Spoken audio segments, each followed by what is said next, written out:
from 8 p.m. onwards, like all through the night, like I'm getting threat calls, I'm getting hate messages, I'm a lot of things that has happened in the last 24 hours. I do think it has been very hurtful to me as a person. It came to the BBC documentary. I did say that it comes from certain place and we should be a little cautious about it, and it was a very innocuous and observation, I would say. Next few hours I had a lot of calls from many places, a lot of text messages saying that I should retract my tweet. I think at this particular point of time, I think it is the right course of action, because a lot of things that has happened in the last 24 hours, I do think it has been very hurtful to me as a person and as somebody who has been deeply involved with the Congress party all through my life, and coming from a place where my father has been working in this organization for the last 6 decades. So from coming from such a background and a place, like I do feel that whatever happened in the last 24 hours, especially from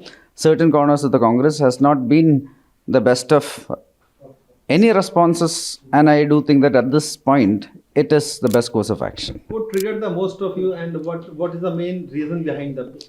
See, end of the day, yesterday morning I did make a tweet, and the tweet was done with good intentions, the best of my intentions, where I made a certain comment.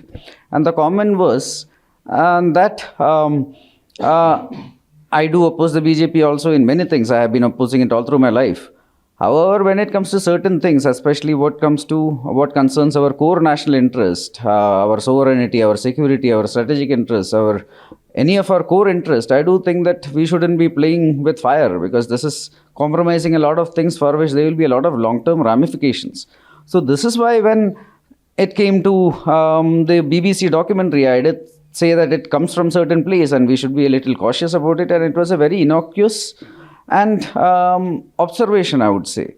But then sadly what happened is, let's say after that, in the next few hours, I am not going to give names at this moment, because I do think that people speak to me with certain degree, they do expect certain amount of privacy and trust, so I wouldn't want to break it at this moment, so I'm not naming anybody. But in the next few hours I had a lot of calls from many places, a lot of text messages saying that I should retract my tweet, I should let's say, and you are standing for free speech, you say that you are against hatred, but then from 8 p.m. onwards, like all through the night, like I'm getting threat calls, I'm getting hate messages, my Facebook page, you go to my Facebook page, I have deleted everything, like it is a lot of explicits and a lot of abuses. And I do think that somebody who, like end of the day, these kind of people, I do feel that from where I come from, I don't think that these are the kind of people I should be working with. And I think this is very disappointing to see where this has reached. Like I joined the party and I started working for the party. The first election I worked with was with Mr. Mullapalli Ramachandran and Dr. Shashi Tharoor. He was the person who put a lot of trust in me and took me to the organization. And we were working, we had built a very good team with a lot of good work ethics. But sadly now it has come down to a place where now politics means that just because you oppose somebody, like you will go to any extent, even if it is against the country's interest, and even if it's somebody who has been working with you for decades, like you will actually abuse everything and try to tear down that person just because you don't like one word they are saying. That is, I would say, the height of intolerance. It is very disappointing, because you have our leader, Sri Rahul Gandhi, who is walking from Kanyakumari to Kashmir, spreading the message of love. And here you have his supporters who sadly is tearing down everything he is trying to achieve with this kind of behavior. Anil, have you spoke to a Congress senior leader that you are going to resign for all this? No, this is this is my personal decision, which I had taken after a lot of thought, and I do think this is the best course of action, but I haven't discussed this with anybody, including my father, because I did think that end of the day I should make my own call on this. Is your resignation accepted?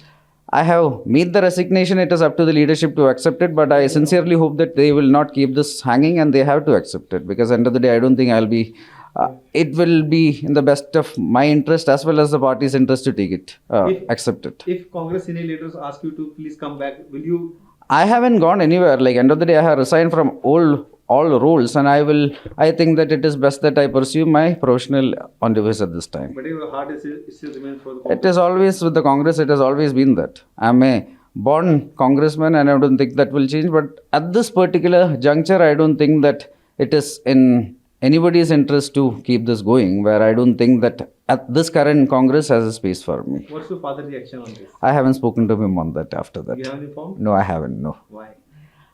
I think, like I said, like it is something I just did half an hour back, and my dad is actually traveling for a personal function which is happening in the family. So at this moment, I think that it is better when we have some time, we will discuss on it. But at this moment, I didn't get time for that. Anil, do you feel that youngsters are most of the youngsters like you in Congress party, they are sidelined by the senior leaders? I wouldn't say that. I wouldn't even say it is a question of youngsters and old people, etc., etc. I wouldn't want to Many give. of the youngsters have left Congress. Many people have left the Congress, including many veterans as well as many youngsters. So this is not a question of youngsters and old people. I wouldn't again want to go into that at this moment because I feel it is too early and a little inappropriate.